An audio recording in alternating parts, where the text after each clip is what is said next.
Saio hau Nafarroako gobernuak diruz lagundu du.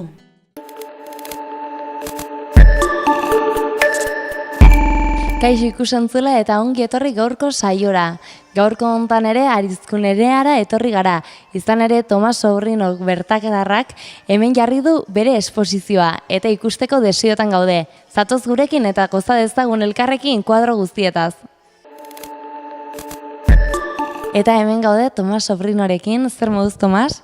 Muy bien, aquí exponiendo como cada año.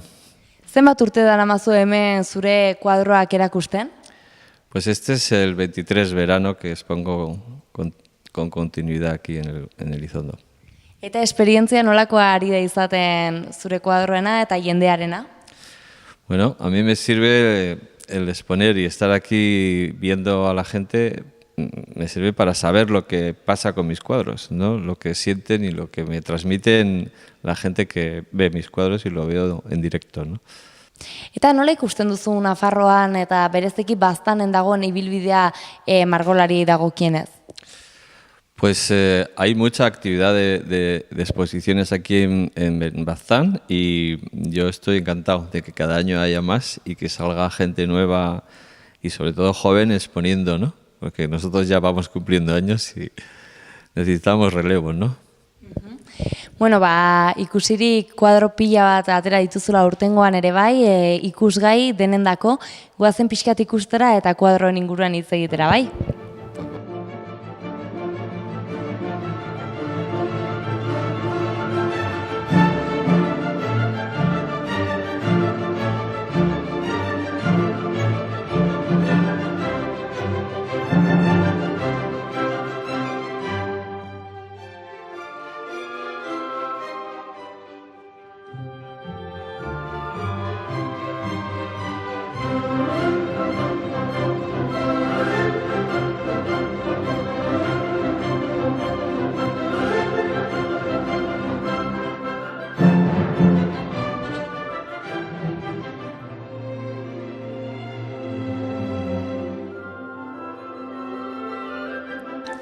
Tomas Sobrinok bere erakusketan hainbat kuadro erakusten dizkigu tamaino eta forma ezberdinetakoak. Hauek bere bilbidea erakusten dute, urtean zehar egindako lana egin zuzen ere. Udazkenean hasten da lanean eta kanpoan lan egiten du. Ingurura joan, ingurua ezagutu eta bertan inguruarekin, sormenarekin eta bihotzak eskatzen dionarekin margotzen ditu bere kuadroak. Horregatik, kuadro ezberdinetan, atrezu eta kolore ezberdinetako hainbat irudi ikusi ditzazkegu. Hauek, udabazkena, negua, udaberria eta gutxiago bada ere uda adierazten digute leku eta espazio ezberdinetan. Horrez gain, bere erakusketak bideo eta audio bat dauka. Bideo honetan, hosto batek bere errekan nola egiten duen bidea ikusi dezakegu. Eta bide hau edozeinen izan daitekela esaten digu berak. Gainera, aurtengo gaia bidea da. Eta hantxe, hostoak egin dezakien bezala egiten dute bere kuadroek eta bere margoek.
Dagoeneko bukatu dugu erakusketa ikustez, zoragarria izan da benetan, eta zuri ere mila esker, Tomas, zurekin partekatzeagatik, usteagatik zure mundu txiki hontan sartzen, eta espero dut aurrera jarraitu eta jende handitz etortzea, zuek hurbiltzea eta asko lan egitea.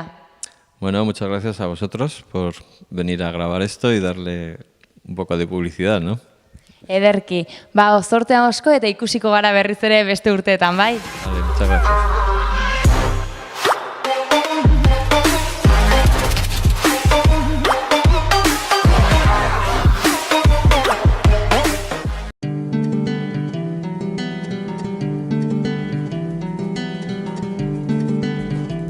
Saio hau Nafarroako gobernuak diruz lagundu du.